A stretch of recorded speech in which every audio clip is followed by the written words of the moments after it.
Good morning, dear students. Now let us start biology of class 12th, chapter 3rd. Next topic. The topic is gametogenesis. Here we discuss gametogenesis in detail. By the meaning, you understand that gametogenesis means fusion of gametes. Fusion of gametes is known as gametogenesis, but here we discuss detail about gametogenesis.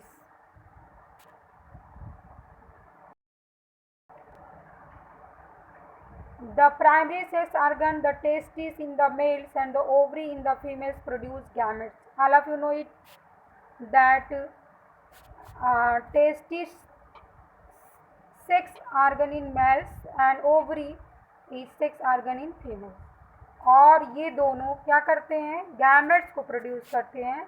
और ये gametes क्या होता है, sperm होता है. किस में sperm होता है, मेल में. और फीमेल में क्या होता है, ओवम होता है respectively. Bye the process called gametogenesis. In gametes का फॉर्मेशन कैसे होता है, ये गैमेट्स कैसे बनते हैं, उसी को इसका फॉर्मेशन, स्पर्म का फॉर्मेशन कैसे होता है, ओवम का फॉर्मेशन कैसे होता है, उसी प्रोसेस को जो है हम गैमेटोजेनेसिस बोलते हैं. स्टार्टिंग में शायद गलत हो गया है, लेकिन यू अंडरस्टैंड दैट गैमेट्स का फॉर्मेशन जो होता है वो गैमेटोजेनेसिस कहलाता है. In testis the immature male germ cell. Immature male germ cell क्या होता है, स्पर्मेटोगोनिया होता है. यानी कि ये स्टार्टिंग सेल होती है, इमैच्योर होती है, पूरा उसमें डेवलपमेंट नहीं होता है. तो वो किसको प्रोड्यूस करती है, स्पर्म को. और स्पर्मेटोजेनेसिस इसको बोलते हैं. जब स्पर्म का फॉर्मेशन होगा तो इसके नाम से ही आप समझ लीजिएगा कि इसको क्या बोलेंगे, spermatogenesis. That begins at the poverty. और ये स्टार्ट हो जाता है पावर्टी यानी 14-15 के एज में, जो इसको टीनेजर्स बोलते हैं, उसी एज में. द स्पर्मेटोगोनिया, सिंगुलर इसका क्या है, स्पर्मेटोगोनिया का, spermatogonium present on the inside wall of seminiferous tubules. कहाँ ये प्रेजेंट होते हैं, सेमनीफेरस ट्यूब्यूल्स में प्रेजेंट होते हैं. Multiply by mitotic division. और किसके द्वारा ये मल्टीपल, एक से दो बनते हैं, माइटोटिक डिवीजन इसमें अकर होता है. एंड इंक्रीज इन नंबर, और अपने नंबर्स को क्या करते हैं, बढ़ा देते हैं. Each spermatogonium is diploid and consist of 46 chromosomes. और क्या होता है इनके अंदर, स्पर्मेटोगोनियम के अंदर क्या होता है, स्पर्मेटोगोनियम के अंदर जो इनकी संख्या जो है माइटोटिक डिवीजन के द्वारा इंक्रीज कर जाती है और ये डिप्लॉयड हो जाते हैं. और कितने क्रोमोसोम्स को ये बियर करते हैं, 46. Sum of the spermatogonia called primary spermatocytes. अब उसमें से जो है कुछ को जो है प्राइमरी स्पर्मेटोसाइट्स बोलते हैं. और ये फिर किस में चले जाते हैं, मियोसिस में चले जाते हैं. यानी यहाँ पे फिर डिवीजन होता है इनके अंदर. Primary spermatocytes complete the first mitotic division, reduction division. जो प्राइमरी स्पर्मेटोसाइट्स होते हैं वो सबसे पहले रिडक्शनल डिवीजन करते हैं, जिसको हम लोग माइटोटिक बोलते हैं. और ये फिर 2 इक्वल हो जाते हैं, फॉर्मेशन ऑफ 2 इक्वल, और 2 इक्वल के फॉर्म में बन जाते हैं. Haploid cells called secondary spermatocytes. Reductional division के द्वारा ही, स्पर्मेटोसाइट्स के द्वारा, माइटोटिक डिवीजन के द्वारा, रिडक्शन डिवीजन के द्वारा ये 2 इक्वल साइज में हो जाते हैं. हैप्लॉइड सेल का निर्माण करते हैं, जिसको हम लोग सेकेंडरी स्पर्मेटोसाइट्स बोलते हैं. Which have only 23 chromosomes of each. अब क्या हो जाएगा, अब पहले स्टार्टिंग में हमने पढ़ा कि 46 हो जाते हैं, ये 46 क्रोमोसोम्स होते हैं. लेकिन जब इसमें डिवीजन होता है, रिडक्शनल डिवीजन के बाद ये 2 इक्वल में हो जाते हैं, हैप्लॉइड सेल हो जाता है. फिर इसमें से और फिर इसके बाद 23 क्रोमोसोम्स बनते हैं. The secondary spermatocyte undergo the second mitotic division to produce 4 equal haploid spermatotic. और फिर ये सेकेंड माइटोटिक डिवीजन में जाती है और 4 इक्वल हैप्लॉइड स्पर्मेटिड्स का निर्माण करती है, 4 तो स्पर्मेटिड्स का निर्माण करती है. What will be number of chromosomes in the spermatids.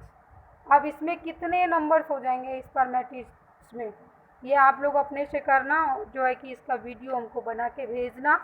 The spermatids are transform into spermatozoa, और वही स्पर्मेटिड्स जो है वो किस में ट्रांसफ़र हो जाता है, स्पर्मेटोजोआ को में हो जाता है, जिसको हम लोग स्पर्म बोलते हैं, और इसी को स्पर्मेटोजेनेसिस पूरी प्रोसेस को बोलते हैं। After spermatogenesis, sperms heads became embedded in the Sertoli cells, और स्पर्म का जब फॉर्मेशन हो जाता है तो इसकी जो हेड होता है, स्पर्म का हेड जो होता है वो सर्टोली सेल्स में एम्बेडेड होता है, यानी धंसा हुआ होता है, and finally release from seminiferous tubules by the process called spermiation, और लास्ट में जो है इसके सर्टोली सेल से ये बाहर आता है, जिसको हम लोग क्या बोलते हैं, स्पर्मेशन बोलते हैं। तो मेरे ख्याल से आप लोग इसको अंडरस्टैंड कर लिए होंगे, और स्पर्मेटो फिर से एक बार हम शॉर्ट टर्म में इसको एक्सप्लेन कर दे रहे हैं। प्राइमरी स्पर्मेटोसाइट जो होता है मियोसिस में मियोसिस करता है, इसके बाद मियोसिस के बाद इसमें जो है कि फिर माइटोटिक डिवीज़न होता है, जिसको रिडक्शनल डिवीज़न कहते हैं, और ये इक्वल में डिवाइड हो जाता है हैप्लॉइड सेल के फॉर्म में, और इसमें जो होता है 23 क्रोमोसोम्स होते हैं।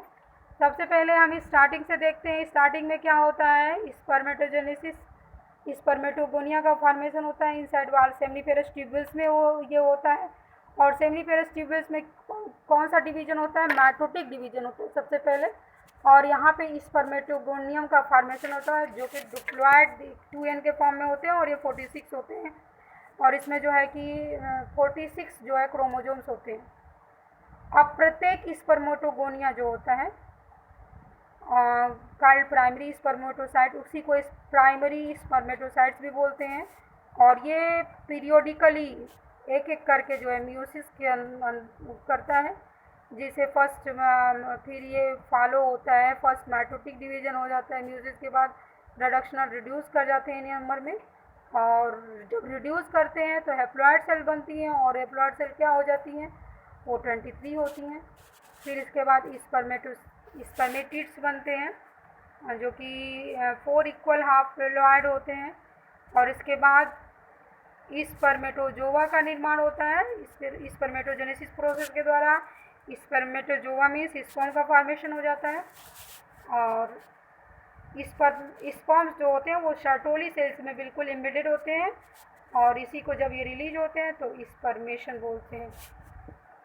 Spermatogenesis start at the age of puberty due to significant increase in secretion of gonadotropin releasing hormone। अब कौन कौन से इसमें हार्मोन्स इसके लिए रिस्पॉन्सिबल होते हैं, तो GnRH हार्मोन जो होता है वो रिस्पॉन्सिबल होता है, जिसको गनेडोट्रोपिन हार्मोन बोलते हैं, और ये हाइपोथैलेमिक हार्मोन के नाम से भी जाना जाता है। The increase levels of then acts anterior pituitary gland and stimulates secretion of 2 gonadotropin luteinizing hormone and follicle stimulating hormone।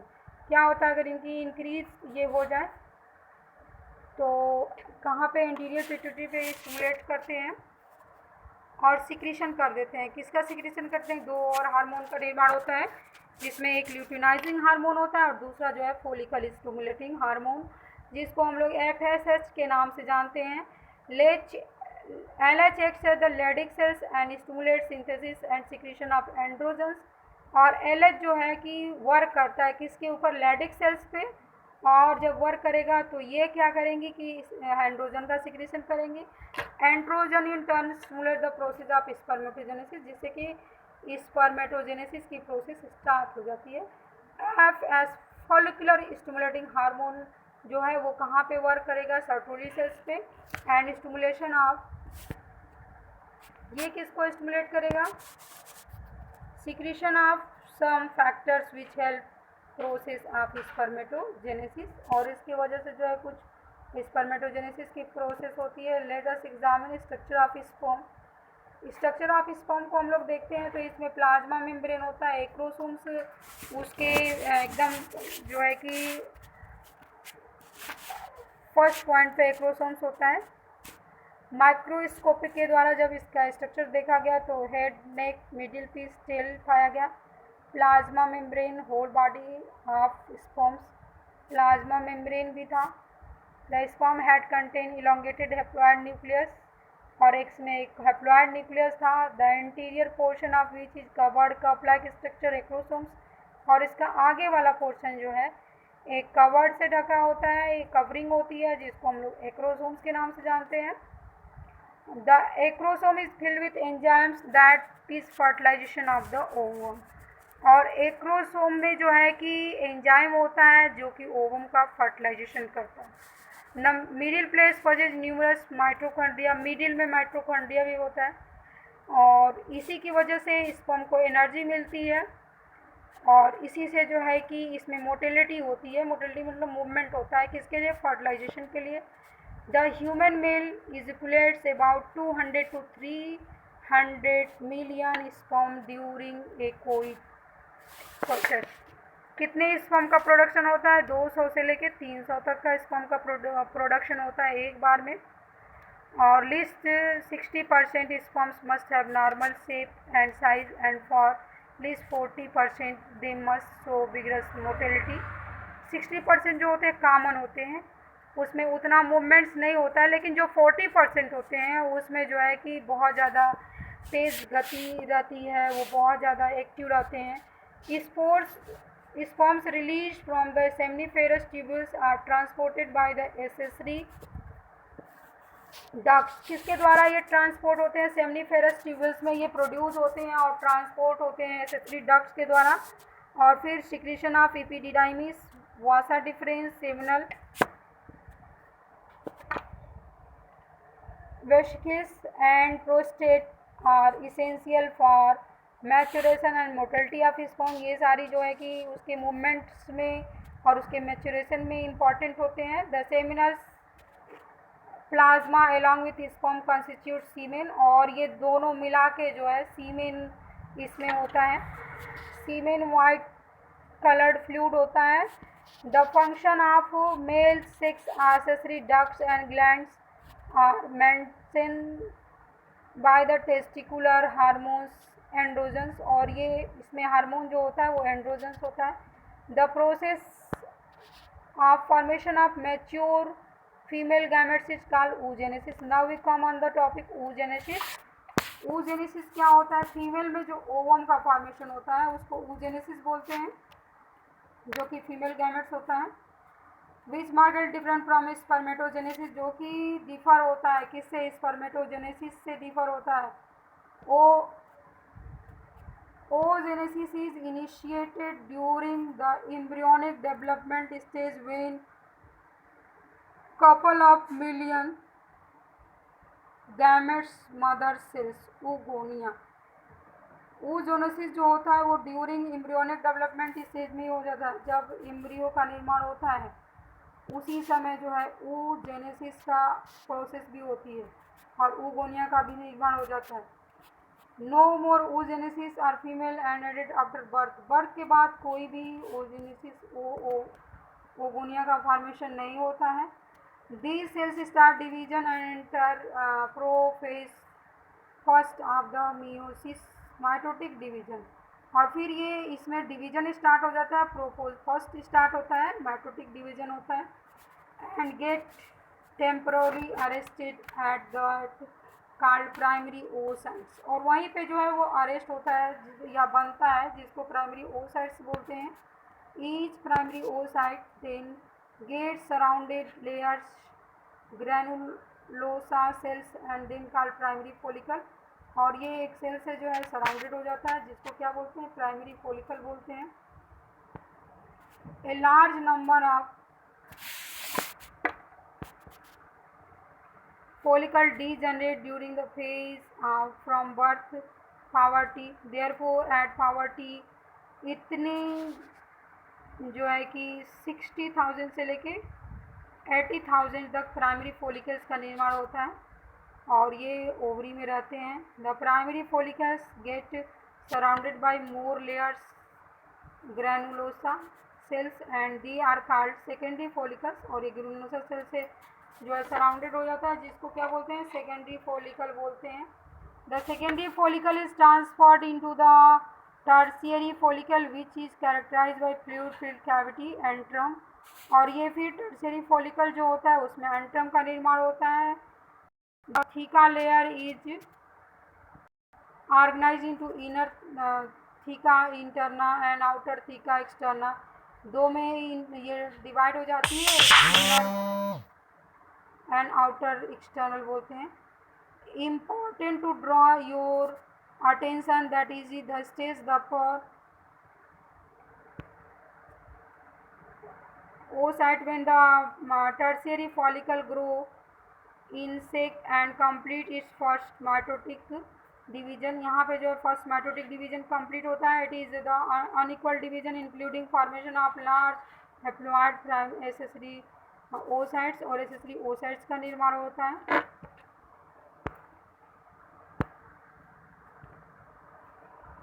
Where I discuss detail. Secondary oocytes remains bulk of the nutrient rich cytoplasm of the primary oocytes, और यहाँ पे ज़्यादा मात्रा में जो है cytoplasm होता है। Thus the first popular body born out. At present we are not very certain about this. The tertiary follicle further changes into the mature follicle, Graafian follicle, और टर्शियरी जो होता है वो फिर उसमें ग्राफियन फॉलिकल का निर्माण करता है। The secondary oocyte form new member called zona pellucida, और सेकेंडरी वाला जो जोना पेलुसिडा का निर्माण कर देता है। Graafian follicle now departure to release secondary oocyte, और ग्राफियन फॉलिकल से सेकेंडरी oocyte रिलीज हो जाते हैं from the ovary by the process ovulation, और इस तरीके से ओवल्यूशन होता है। स्पर्मेटोजेनेसिस एंड oogenesis जो है कि वो डिफर हैं, और उसके बारे में हम आपको नेक्स्ट वीडियो में बताएंगे। यहाँ पे थोड़ा सा हम लोग डिस्कस देख लेते हैं diagrammatic section of view of ovary का। ओवरी में ब्लड वेसल्स होता है, प्राइमरी फॉलिकल होता है, टर्शियरी फॉलिकल होता है, ग्राफियन फॉलिकल होता है, ओवम होता है और कार्पस ल्यूटम होता है। तो ये ओवरी का जो है यहाँ पे स्पर्मेटोजेनेसिस कैसे होता है, oogenesis कैसे होता है दिखाया है। 46 क्रोमोसोम्स स्टार्टिंग में रहते हैं, फिर reductional division first mitotic division अकर होगा, माइटोसिस होगा, तो इसके बाद स्पर्मेटोगोनिया जो है प्राइमरी स्पर्मेटोसाइट्स में चेंज हो जाएगा। फर्स्ट माइटोटिक डिवीजन होता है, इसके बाद सेकेंडरी स्पर्मेटोसाइट्स का निर्माण होता है फर्स्ट माइटोटिक डिवीजन के द्वारा, फिर सेकेंड माइटोटिक डिवीजन होता है, स्पर्मेटिड्स का निर्माण होता है, स्पर्मेटोजोआ का फॉर्मेशन होता है। तो इसमें हम देखते हैं कि पूरा माइटोसिस जो है कि फर्स्ट में इन्वॉल्व है, और सेकेंड में माइटोटिक है, फिर थर्ड में भी माइटोटिक है, यानी कि रिडक्शनल डिवीजन के बाद जो है कि फिर जो है कि माइटोटिक होता है, वो डिवीजन होता है। नाउ कम oogenesis कैसे होता है, यहाँ पे देखिए आप, ओगोनिया तो ऑलरेडी रहता है, ओगोनिया बर्थ के समय ही होता है, उसमें माइटोसिस होता है, प्राइमरी oocyte का निर्माण हो जाता है, फिर मियोटिक डिवीजन उसमें भी होता है, इसके बाद सेकेंडरी oocytes का निर्माण होता है, फिर ओवम का निर्माण होता है, सेकेंडरी पोलर बॉडी हो जाते हैं। तो ये है फर्स्ट पोलर बॉडी बनता है, इसके बाद जब इसमें डिवीजन होगा तो ये सेकेंड पोलर बॉडी बनता है।